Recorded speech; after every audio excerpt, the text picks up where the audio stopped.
حکومت کی ترجیح کیا ہے؟ کس طرح کا بجٹ حکومت جو ہے وہ کل دینا چاہتی ہے؟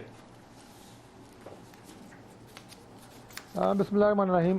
رحمان بھائی دیکھیں، حکومت جو ہے وہ ہمیشہ یہ کوشش کرتی ہے، اور میں اپنی حکومت کی بات کر رہا ہوں، کہ عوام کی زندگی کے اندر زیادہ سے زیادہ سہولت جو ہے وہ لائی جا سکے.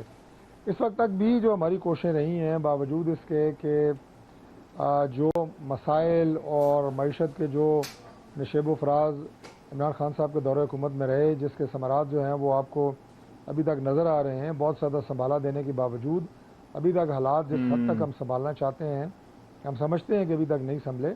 لیکن بجٹ ایک ایسی چیز ہے کہ آپ پورے اگلے 1 سال کے لیے تعین ہیں کہ معیشت کی سمت کیا ہے اور عوام کو آپ نے کس حد تک ریلیف دینا ہے. تو مشکل صورتحال کے اندر رہتے ہوئے بھی ہماری پوری کوشش ہے کہ عوام کو سہولت بہم پہنچائی جا سکے. لیکن ڈاکٹر صاحب، یہ چیزیں کنٹرول کیوں نہیں ہوئی؟ سال کے اندر ایسا لگتا ہے، یہ جو آج ہم نے سروے دیکھا، چیزیں خراب سے خراب تر ہوئی ہیں، نہ کہ چیزیں خراب سے بہتر ہوتی. دیکھیں، جو میں نے آپ کو عرض کیا کہ جو لیکیجز سسٹم میں اور جو بیڈ گورننس، بد انتظامی، اور اس کے علاوہ آپ یہ کہیں کہ جو ان معاملات کو سنجیدگی سے حل کرنے کی بجائے الزام تراشی اور گالم گلوچ کی سیاست نے جو پاکستان کی ہر ادارے اور ہر سیگمنٹ آف سوسائٹی کے اوپر جو ایک منفی اثر چھوڑا ہے، اس میں ظاہر پاکستان کی معیشت بھی ہے.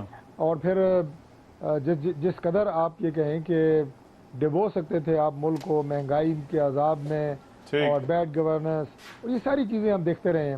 اب اس کو سنبھالنے کی پوری کوشش کی جا رہی ہے، اور یہ بھی آپ دیکھیں کہ اس وقت تک ہماری پوری کوشش تھی کہ آئی ایم ایف جو ہے اس کے ساتھ بات چیت کے بعد معاملات جو ہیں وہ طے پا جائیں، جو کافی حد تک طے پا بھی چکے ہیں. اس کی طرف سے کسی طرح کا کوئی ابھی پیکج نہ آنے کے باوجود پاکستان اللہ تعالیٰ کے فضل سے نہ تو ڈیفالٹ کی ہے، جو ہمارے سیاسی مخالفین، حالانکہ جو مخالفت ہوتی ہے وہ سیاسی ہوتی ہے، ملک کے بارے میں کبھی بھی کوئی بدشگونی نہیں کرتا. ہمارے سیاسی مخالفین بڑی شدت سے انتظار کرتے رہے، خدا نہ خواستہ پاکستان ڈیفالٹ کرے. اللہ تعالیٰ پاکستان کو ہمیشہ سلامت رکھے، نہ اس نے ڈیفالٹ کیا. تو آپ کہہ رہے ہیں ڈیفالٹ والی سٹیج نہیں ہے. اچھا، اور میں ذرا ٹھیک جی آئی ایم ایف والا ذرا امپورٹنٹ نکتہ ہے. عامر صاحب، آئی ایم ایف کے بغیر ہمارا گزارا ہو جائے گا؟ دیکھیے، اگر اگلے 7-8 مہینے میں آئی ایم ایف کے بغیر گزارا ہونا مشکل ہے. 7-8 مہینے وہ اس وجہ سے نا کہ ان کی جو ابھی ٹرانش آخری رہتی ہے، اگر یہ آخری ہفتے جون کے جب ان کا اجلاس ہوتا ہے تو یہ 3 آخری ان کو کمبائن کر کے اگر وہ ہمیں ریلیز مل جاتی ہے تو پھر ہمیں یہ ہے کہ پھر ہمیں کافی حد تک تھوڑی دیر ایک استحکام ملے گا. وہ اس طرح نہیں ملے گا کہ جس طرح ہم سوچ رہے ہیں کہ اچانک ہمارے پاس زر مبادلہ کے ذخائر آ جائیں گے. لیکن ہمارے اور کریڈیٹرز، یعنی جہاں سے ہم پیسے لیتے ہیں، چاہے وہ پیرس کلب جو کہ تقریباً 17% ہمارا ٹوٹل بوروئنگ ادھر سے ہوتی ہے، اور وہ قرضہ بھی ان پہ، تو وہ لوگ جو ہیں وہ پھر ذرا ایک بہتر نظر سے ہمیں دیکھیں گے اور ہماری ڈیمانڈ جلدی.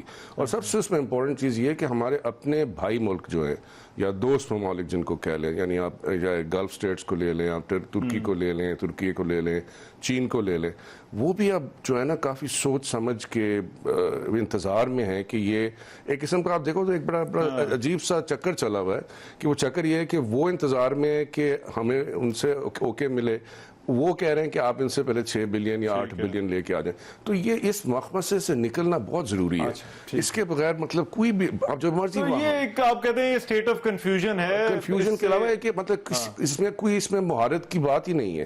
آپ ماہر ترین اقتصادی نظام لے آئیں، ٹھیک ہے، تب بھی یہ ابھی چلنے والی نہیں ہے جب تک یہ کام کسی لہج پہ نہیں پہنچتا. رائٹ. محسن شیخانی صاحب، برآمدات میں کمی اور یہ خاص طور پہ ریئل اسٹیٹ سیکٹر بھی جو ہے وہ اس طرح سے پرفارم نہیں کر رہا. مینوفیکچرنگ، یہ ظاہری بات ہے کمائی ضروری ہے. کیا آپ کو لگتا ہے کہ اس کی ریوائول آپ کو کوئی نظر آ رہی ہے؟ اور اگر ریوائول ہے تو اس میں کتنا وقت لگ سکتا ہے ان سیکٹرز کو دوبارہ چلانے میں؟ دیکھیں، لاسٹ جو 1 سال ہے اس میں جو پرائس تھی، جو کنسٹرکشن کاسٹ تھی، وہ ڈبل ہو گئی ہے. تقریباً 3-3.5 ہزار روپے کاسٹ آتی تھی کنسٹرکشن پر، جو 7,000 روپے ہو گئی ہے، 7-7.5 ہزار روپے. اور جو لوگوں کو کمٹمنٹ کیے ہوئے ہیں، جو 5-5 سال کے پروجیکٹ ہوتے ہیں، وہ